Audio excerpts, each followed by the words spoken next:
શું તકલીફ શું શું થતી તમને? મને કમરથી ને પેની લીગીને પગ બહુ દુખતો, હલાતું નહીં, બેહાતું નહીં, એવી તકલીફ હતી. હવે કમરથી એક સાઈડ આખો પગમાં આ દુખાવો એક હતો. સાઈડ આખો પગનો દુખાવો રહેતો. કેટલા સમયથી તકલીફ હતી આ? 3 મહિના થઈ ગયા. 3 મહિનાથી તકલીફ હતી. હા. પછી આ પેલા કઈ બતાવેલું આની પેલા અત્યારે? પેલા અમરેલી બતાવ્યું હતું તો એને કીધું તું ગાદી ખસી ગઈ છે. પછી બતાવ્યું તો એને એમ કીધું કે ગાદી ખસી ગઈ છે, તમારે કે દવા ચાલુ રાખવી પડશે. ટૂંકમાં જ તમને મેઇન તકલીફ એ જ હતી કે કમરમાંથી ગાદી ખસી ગઈ હતી, નસ દબાતી એના હિસાબે દુખાવો થતો. એના હિસાબે જ દુખાવો થતો. સિમ્પલ ભાષામાં જોઈએ તો સાયટિકા. હા, સાયટિકા જેવું. તકલીફ શું શું થતી તમને? દુખાવો ક્યારે ક્યારે થતો? દુખાવો સતત દુખાવો રહેતો. બે ઊભા થાય સુઈએ તોય દુખાવો રહેતો. અહીંયા આવ્યા પછી થોડો ફેર પડતો ગયો. એમ અત્યારે હાવ રેડી થઈ ગયું એમ. શરૂઆતમાં ચાલવામાં, બેસવામાં, હા, ચાલવામાં, બેહવામાં, ઊભું થવામાં, હુવામાં તકલીફ થતી. પણ 4 ને આજે 5મી વખત છે. 5 સિટિંગમાં અત્યારે પહેલા કરતા ને અત્યારે હવે કેવું છે? પહેલા કરતા આ વીકમાં તો બહુ સારું રહ્યું છે એમ.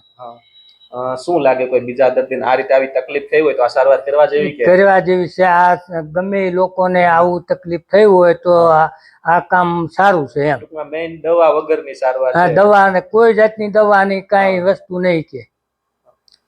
તમને જોઈને તો મેઇન ગાદી કઈ રીતે ખસી ગઈ હતી જોઈને તો આપણે શું હતું, આ બે વચ્ચે કમરમાં 2 મણકા હોય, એની વચ્ચે ગાદી હોય. હા, બરાબર. ગાદી એની પાછળ આજે પીળી દેખાય બધી નસ હોય. જો આ ગાદીની રચના છે, કઈ રીતે ગાદી હોય ને બધું અંદર વચ્ચેનું કેન્દ્ર એની બાજુ પથરી.